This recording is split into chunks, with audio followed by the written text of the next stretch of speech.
Karibu tena mtazamaji wa The World News katika kipindi hiki cha ulimwengu wa siasa. Bado uko nami Adam Hussein. Rais wa Marekani Bwana Donald Trump bado anazidi kuwaomba washirika wake wajitokeze kusaidia vita. Rais huyo wa Marekani sasa amehamia nchini Japan. Rais Donald Trump amemtaka Waziri Mkuu wa Japan Sanae Takaichi ajitokeze wakati akiwashinikiza wandani wake kusaidia katika vita dhidi ya Iran na ongezeko la bei ya mafuta. Rais huyo wa Marekani ameitetea operesheni ya Marekani dhidi ya Iran iliyowashangaza washirika wake na ametumia mkutano wake na Takaichi kuwashinikiza washirika hao wa Marekani barani Asia na Ulaya. Rais huyo ametoa wito wa meli zaidi kutumwa na mataifa mengine katika mlango bahari wa Hormuz uliofungwa na Iran ili kuishinikiza Iran iweze kushindwa kuzuia katika eneo hilo na waweze kuzisindikiza meli za mafuta kuvuka eneo hilo la mlango bahari wa Hormuz. Trump awali alikuwa amesema kuwa Marekani haihitaji usaidizi wowote. Rais huyo baada ya kuona kwamba washirika wake wa magharibi wameona hakuna namna ya kuweza kupata msaada, alisema kwamba NATO haina msaada wowote kwake na kwamba hahitaji msaada wao wakati huu, lakini bado anaonekana kuiomba Japan iweze kutoa msaada katika mapambano yake ya mlango bahari wa Hormuz. Hata hivyo kuna maswali mengi ambayo watu wengi wamekuwa wakijiuliza. Ni nini ambacho kimemshinda rais wa Marekani katika mlango bahari wa Hormuz ikiwa ana uwezo wa teknolojia ya hali ya juu?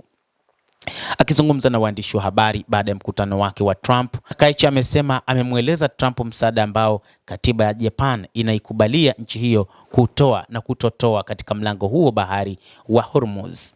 Rais huyo wa Marekani wakati anazungumza na Takaichi, waziri mkuu wa Japan, ambaye katika majadiliano magumu na rais wa Marekani Donald Trump yaliyofanyika jana Alhamisi, alieleza kwamba moja kati ya jambo ambalo anahitaji wakati huu kwa Japan ni msaada katika eneo hilo la mlango bahari wa Hormuz.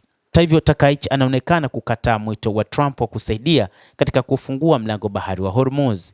Na hivyo ni kwamba rais wa Marekani Donald Trump amebaki mpweke katika mapambano dhidi ya Jamhuri ya Kiislamu ya Iran, hasa kufungua mlango bahari wa Hormuz. Takaichi ambaye ndiye waziri mkuu wa kwanza mwanamke wa Japan amezuru Marekani wakati ambapo Trump amewashambulia marafiki wa nchi yake barani Asia na Ulaya kwa kukataa kusaidia katika kufungua mlango bahari wa Hormuz ambao Iran imeufunga kama kulipiza kisasi kutokana na vita vya Marekani na Israel dhidi yake.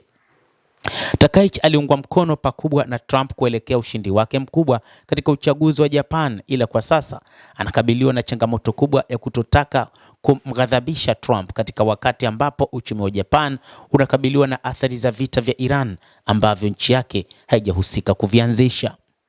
Mtazamaji wa The World News, hayo ndio tuliokuwa nayo. Rais wa Marekani Donald Trump bado anahitaji msaada kwa ajili ya mapambano dhidi ya Iran, hasa katika eneo la mlango bahari wa Hormuz, lakini washirika wanaonekana kutojali na kutokuwa tayari kwa ajili ya kuungana na rais huyo wa Marekani katika vita hivyo.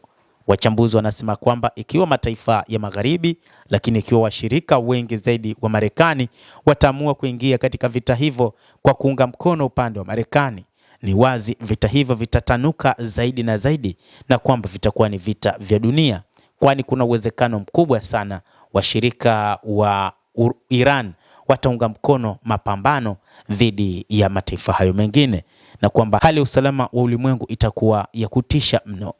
Endelea kutufuatilia mtazamaji, lakini nikusihi usisahau kulike, usisahau kucomment, kadhalika kusubscribe channel yetu hii ili upate habari hizi kwa mapana kupitia The World News. Mimi ni Adam Hussein. Endelea kuwa nasi wakati wote, endelea kutufuatilia.